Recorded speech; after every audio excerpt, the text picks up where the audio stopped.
എത്ര വലിയ ടീമായാലും ശരി, എത്ര ചെറിയ ടീമായാലും ശരി, റെക്കോർഡുകളൊക്കെ അങ്ങ് തകർക്കുക എന്ന് പറയുന്നത് ലയണൽ മെസ്സിക്ക് പണ്ട് മുതലേ ഉള്ള ഒരു ശീലമാണ്. അത് തന്നെയാണ് നടന്നിരിക്കുന്നത്.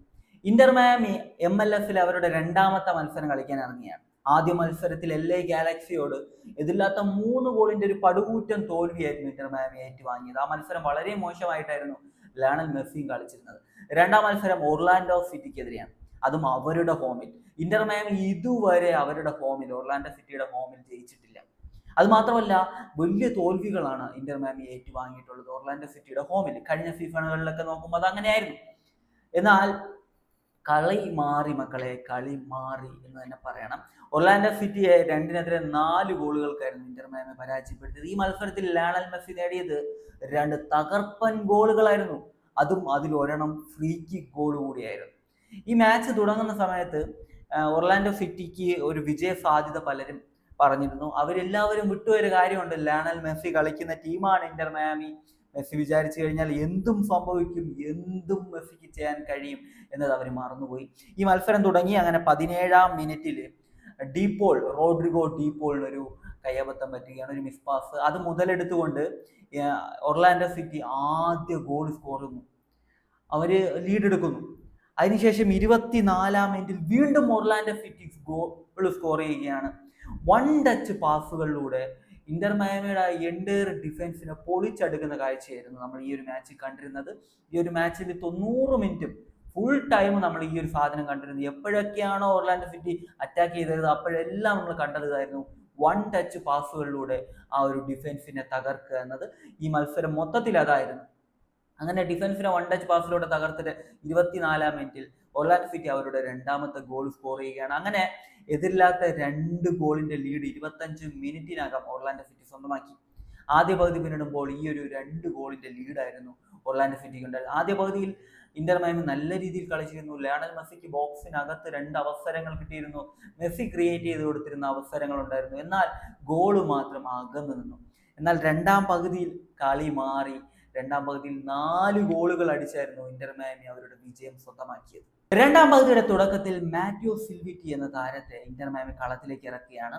മാറ്റിയോ സിൽവിറ്റിയാണ് ഇന്റർ മയാമിയുടെ ആദ്യത്തെ ഗോള് സ്കോർ ചെയ്തത്. കളിക്കിലേക്ക് ഇറങ്ങി അദ്ദേഹം 4-ാം മിനിറ്റിൽ തന്നെ, ഗ്രൗണ്ടിലേക്ക് ഇറങ്ങി 4-ാം മിനിറ്റിൽ തന്നെ മാറ്റിയോ സിൽവിറ്റി തന്റെ ഗോള് സ്കോർ ചെയ്യുകയായിരുന്നു. തിയാഗോ സെഗോവിയയായിരുന്നു ഈ ഒരു ഗോളിന് അസിസ്റ്റ് നൽകിയിരുന്നത്.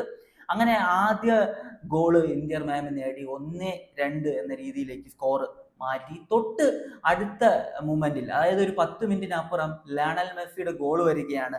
57-ാം മിനിറ്റിൽ മുന്നിൽ 6ഓളം ഡിഫൻഡേഴ്സ് ഉണ്ടായിരുന്നു. ആ ഒരു ഗോൾ കീപ്പറിനും ഒരു അവസരം നൽകാതെ, ഡിഫൻഡേഴ്സിനൊന്നും ബ്ലോക്ക് ചെയ്യാൻ പറ്റാതെ ബോക്സിന് പുറത്തു നിന്നും തകർപ്പനൊരു സ്ട്രൈക്കിലൂടെയായിരുന്നു ലയണൽ മെസ്സി തന്റെ ആദ്യത്തെ ഗോള് കണ്ടെത്തിയത്. 57-ാം മിനിറ്റിൽ തിയാഗോ സെർവോഗിയയാണ് ഈ ഒരു ഗോളിനും അസിസ്റ്റ് നൽകിയത്. അങ്ങനെ 2 അസിസ്റ്റുകൾ താരം നൽകിയിരുന്നു. അതിനുശേഷം വിജയ ഗോൾ എന്ന രീതിയിൽ 85-ാം മിനിറ്റിലായിരുന്നു ആ ഒരു ഗോൾ വരുന്നത്. ആ ഒരു ഇന്റർ മയാമിയുടെ സെന്റർ ഫോർവേഡ് പൊസിഷനിൽ കളിച്ചിരുന്ന ബെർത്തോമിയ എന്ന് പറഞ്ഞൊരു പ്ലെയർ ഉണ്ട്. ഞാൻ ഇതിനു മുമ്പ് ആ ഒരു ട്രാൻസ്ഫർ നടന്ന സമയത്ത് തന്നെ പറഞ്ഞതാണ്. $15 മില്യൺ കൊടുത്തിട്ടായിരുന്നു ബെർത്തോമിയെ ടീം സൈൻ ചെയ്തിട്ടുണ്ടായിരുന്നത്. MLS ഏറ്റവും മികച്ച, ഏറ്റവും ഉയർന്ന ഒരു ട്രാൻസ്ഫർ ഫീല് ലിസ്റ്റിൽ വരുന്ന ഒരു സൈനിങ് ആണ്. ആ ഒരു പ്ലെയറിന്റെ ഒരു മുന്നേറ്റം, ഇടത് വിങ്ങിൽ കൂടെ ഒരു മുന്നേറ്റം നടത്തുന്നു, ബോക്സിന്റെ ആ ഒരു അകത്ത് കയറിയിട്ട് ഒരു കിടിലൻ ഒരു പാസ് നൽകുന്നു. അത് ലയണൽ മെസ്സിയിലേക്ക് എത്തിയില്ല. ഡിഫൻഡറിന്റെ ആ ഒരു കാലിൽ തട്ടിയിട്ട് നേരെ അത് ബോക്സിന്റെ ഒത്ത നടുക്ക് ആ ഒരു പെനാൾട്ടി ഏരിയയിലേക്ക് വരികയാണ്. അവിടെ നിന്നൊരു കിടിലൻ സ്ട്രൈക്കിലൂടെ ഇന്റർ മയാമി ലീഡ് നേടുകയാണ്. ഗോൾ നേടിയത് ആദ്യ 2 ഗോളിന് അസിസ്റ്റ് നൽകിയ സെർഗോവിയയാണ്. തകർപ്പൻ ഒരു ഗോളായിരുന്നു അത്. അങ്ങനെ മത്സരം തീ പാർന്ന രീതിയിലേക്ക് കാര്യങ്ങൾ എത്തി. 85 മിനിറ്റ് ആകുന്ന സാഹചര്യത്തിൽ ഇന്റർ മയാമി ലീഡ് നേടുന്നു. തൊട്ടടുത്ത മൊമെന്റിൽ 88-ാം മിനിറ്റിൽ ആ ഒരു ലയണൽ മെസ്സിയുടെ ഒരു മുന്നേറ്റം, ബോക്സിന് പുറത്ത് നിന്ന് മെസ്സിയെ ഫൗൾ ചെയ്യുന്നു. അതിന് 2ാമത്തെ യെല്ലോ കാർഡ് കണ്ടിട്ട് ഒർലാൻഡോ സിറ്റിയുടെ ഗുസ്കി എന്ന താരം പുറത്താകുകയാണ്. 2ാമത്തെ യെല്ലോ കാർഡ് റെഡ് കാർഡായിട്ട് അദ്ദേഹം പുറത്താകുന്നു. അങ്ങനെ ഒർലാൻഡോ സിറ്റി 10 പേരായിട്ട് ചുരുങ്ങുന്നു. അതിനെ തുടർന്ന് ആ ഒരു ബോക്സിന് പുറത്തു നിന്ന് ഒരു ഫ്രീ കിക്ക് ഇന്റർ മയാമിക്ക് ലഭിക്കുകയാണ്. ഫ്രീ കിക്ക് എടുത്തത് വേറെ ആരുമല്ല, ലയണൽ മെസ്സി തന്നെയാണ്. 90-ാം മിനിറ്റിലായിരുന്നു ലയണൽ മെസ്സിയുടെ ആ ഒരു ഫ്രീ കിക്ക്. ബോട്ടം കോർണറിലേക്ക്, ആ ഒരു വാളിനെ മറികടന്ന് ബോട്ടം കോർണറിലേക്ക് ലയണൽ മെസ്സി അങ്ങ് പ്ലേസ് ചെയ്തു. ഒരു കിടിലൻ ഫ്രീ കിക്ക് എന്ന് തന്നെ പറയേണ്ടി വരും. അതായത് ഈ ഒരു മാച്ചിന്റെ ആദ്യ പകുതിയിൽ 40-ാം മിനിറ്റിലാണെന്ന് തോന്നുന്നു ഒരു ഫ്രീ കിക്ക് ഇന്റർ മയാമിക്ക് ലഭിച്ചിരുന്നു. ലയണൽ മെസ്സി അതിമനോഹരമായി എടുത്തൊരു ഫ്രീ കിക്ക് ആയിരുന്നു. ബാറിൽ ചെറുതായിട്ടൊന്ന് തട്ടി, അതുകൊണ്ട് മാത്രമാണ് അത് പുറത്തേക്ക് പോയത്. നല്ലൊരു കെർവുള്ള ഒരു ഫ്രീ കിക്ക് ആയിരുന്നു. അത് കണ്ടാൽ അറിയാം, വളരെ നല്ല രീതിയിൽ കെർവ് ചെയ്ത് ബോക്സിനകത്തേക്ക് പോകുന്ന ഒരു ഫ്രീ കിക്ക് ആയിരുന്നു. എന്നാൽ ആ ഒരു വാളിന്റെ ഒരു ചെറിയ ടച്ച് വന്നതുകൊണ്ട് തന്നെ അതിന്റെ ആ ഒരു ഡിഫ്ലക്ഷൻ കാരണം അത് വെളിയിലേക്ക് പോകുന്ന കാഴ്ചയായിരുന്നു. എന്നാൽ ഇത്തവണ അങ്ങനെ ഒരു അവസരവും നൽകിയില്ല. ബോട്ടം കോർണറിലേക്ക് കീപ്പറിനും ഒരു അവസരമില്ല, ഒപ്പം ആ ഒരു വാളിൽ ഒരു രീതിയിലും തട്ടിയിട്ടില്ല. വളരെ കറക്റ്റായിട്ട് ആ ഒരു പോയിന്റിലേക്ക് ലയണൽ മെസ്സി അടിച്ചങ്ങ് കയറ്റുകയാണ്. അങ്ങനെ ലയണൽ മെസ്സി തന്റെ രണ്ടാമത്തെ ഗോളും സ്കോർ ചെയ്തു. ഈ മത്സരം 2-നെതിരെ 4 ഗോളുകൾക്ക് ഇന്റർ മയാമി ജയിക്കുന്ന സാഹചര്യമാണ് നമ്മൾ കണ്ടത്.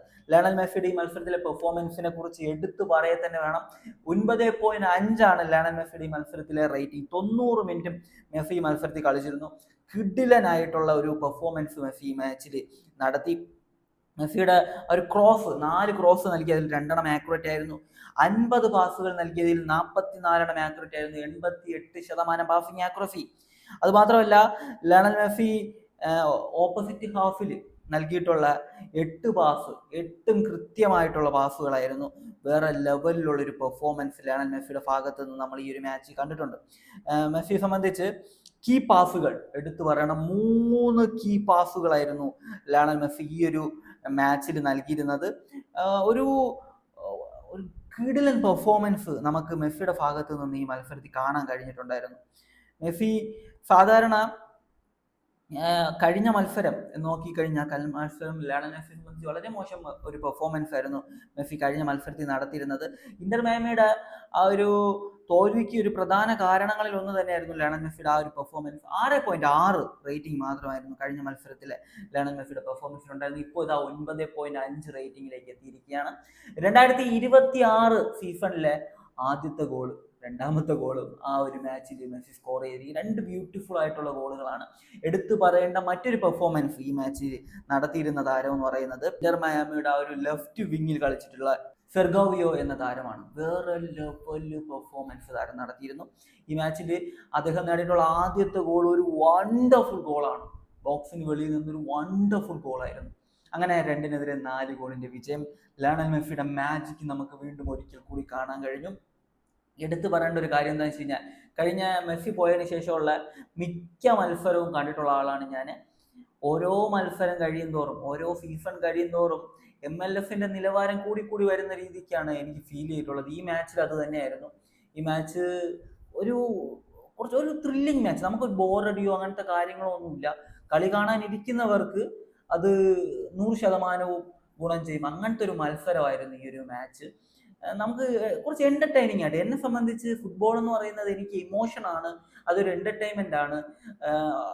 ഒരു സിനിമ കാണുമ്പോൾ നമുക്ക് ആ ഒരു ത്രില്ലിൽ നമ്മൾ കാണത്തില്ലേ, അതുപോലെയാണ് എനിക്ക് ഫുട്ബോൾ മാച്ചസ് കാണേണ്ടത്. അതുപോലത്തെ ഒരു ഗെയിം തന്നെയായിരുന്നു ഈ മാച്ച്, ഒരു ത്രില്ലിങ് മാച്ച്.